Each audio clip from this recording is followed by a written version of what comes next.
Halo semuanya, kembali lagi di channel Riza Muhammad.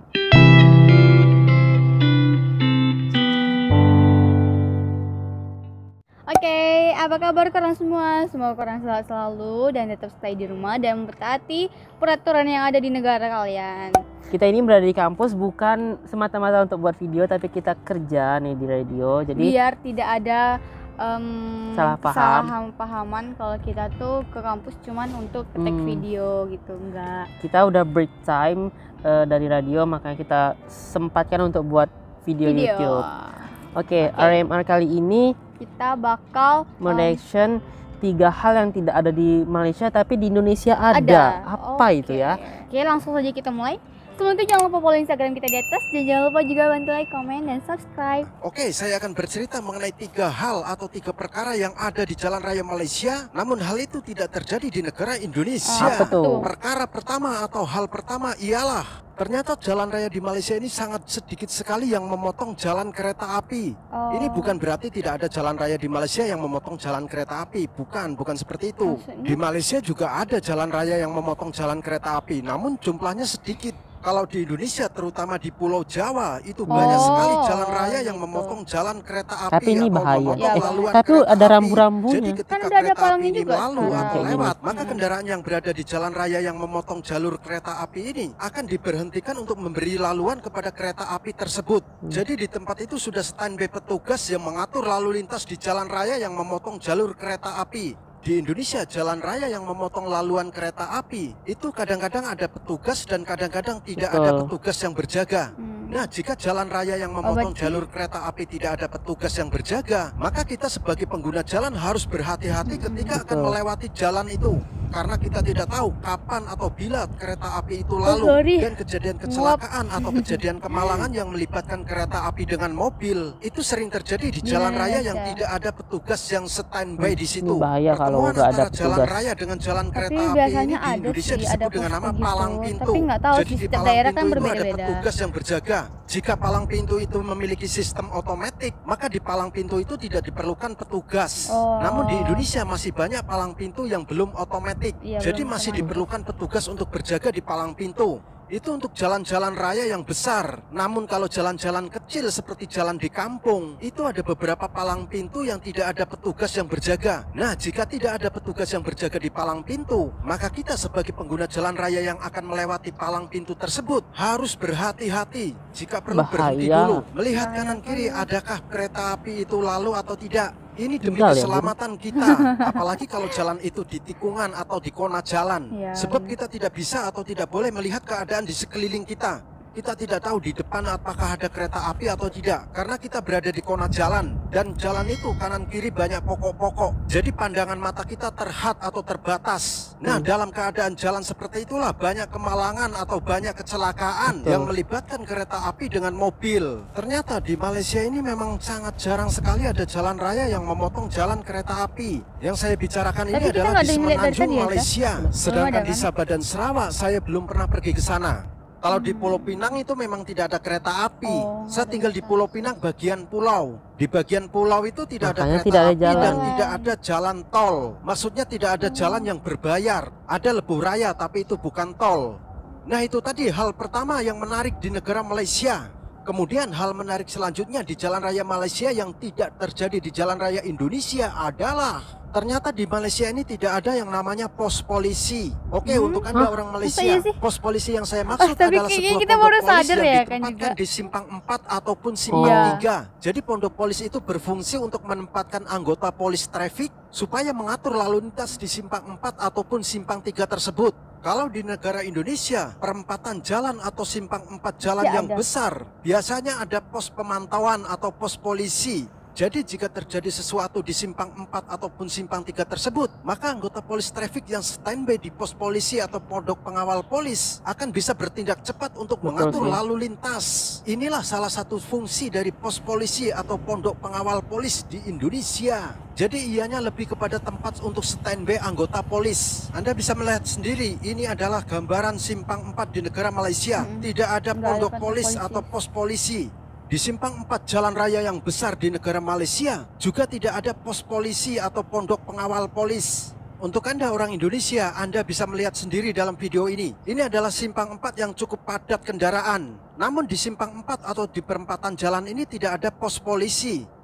Ya mungkin Anda berpikir bahwa di negara Malaysia ini di perempatan jalan atau di simpang 4 banyak CCTV. Sehingga tidak diperlukan petugas untuk berjaga di simpang 4 atau di perempatan jalan tersebut. Sebenarnya di Indonesia pun banyak simpang 4 atau perempatan jalan yang besar. Itu juga dipasang CCTV dan dipasang sistem tilang elektronik atau saman elektronik. Namun di Indonesia walaupun perempatan jalan atau simpang 4 itu ada CCTV, pondok polisi atau pos polisi ini tetap ada di situ. Kebanyakannya memang seperti itu di Indonesia. Namun tidak semua simpang 4 atau perempatan jalan di Indonesia ada pos polisi. Betul. Tidak, Aku mau ngomongin bukan juga. seperti Ya, itu maksud saya. ya. Di Indonesia juga ada banyak simpang 4 atau perempatan jalan yang tidak ada pos polisinya atau tidak ada pondok polis. Namun sekali lagi saya katakan, walaupun di negara Indonesia itu di perempatan jalan atau simpang 4 banyak pos polisi, akan tetapi fungsi utama dari pondok polis atau pos pengawalan ini yaitu sebagai tempat anggota polis traffic standby atau bersedia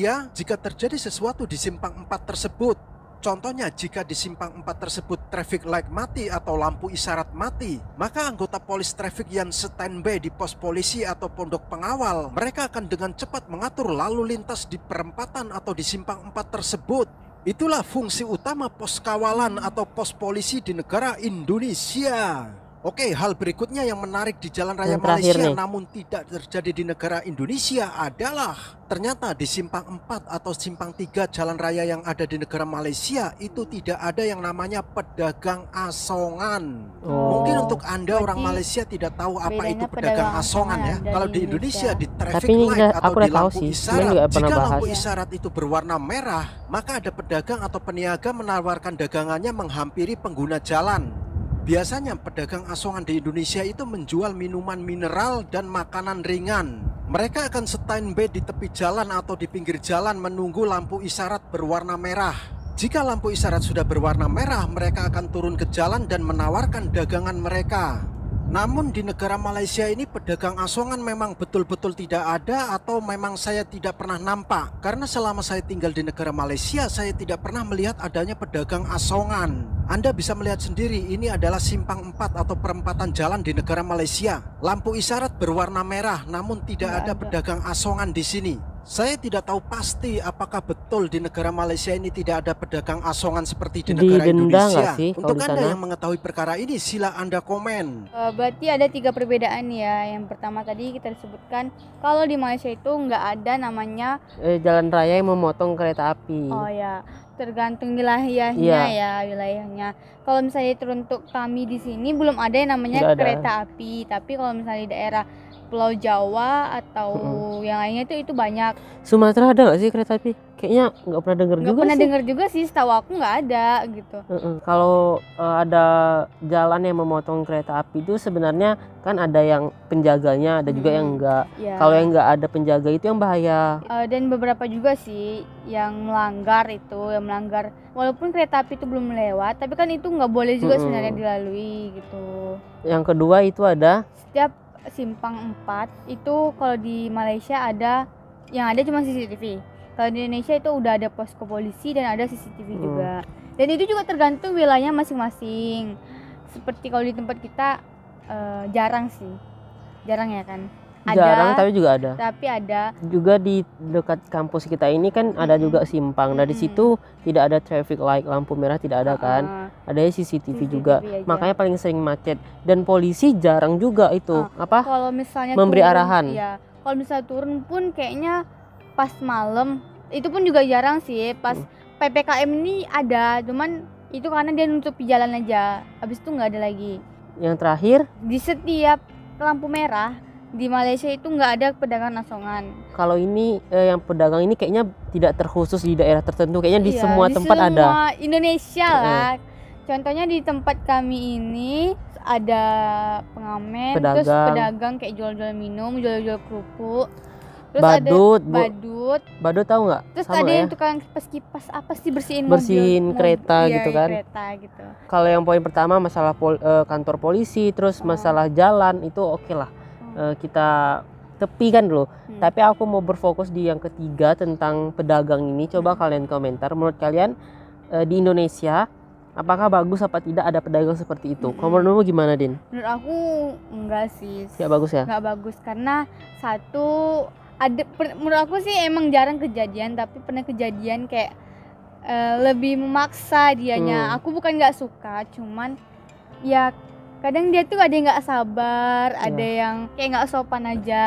Kadang kalau kita mau ngasih ya kita pasti ngasih kan, jadi jangan kayak gitu. Terus kadang ada kayak pengamen-pengamen itu kan dijadikan budak sama bos-bos itu. Jadi mereka bukan pure keinginan mereka, tapi dipaksa dan uangnya itu untuk bos-bos gitu. Dan ada juga yang itu, yang orang tua yang memanfaatkan anaknya untuk jadi belah kasihan orang lain. Banyak deh tipe-tipenya banyak. Tapi menurut aku tadi aku sebenarnya agak 50-50 bilang mau bagus, ada juga yang tak bagusnya. Tapi aku lebih ke bagus sih gitu. Enggak juga sih dibilang bagus, tapi gini lah.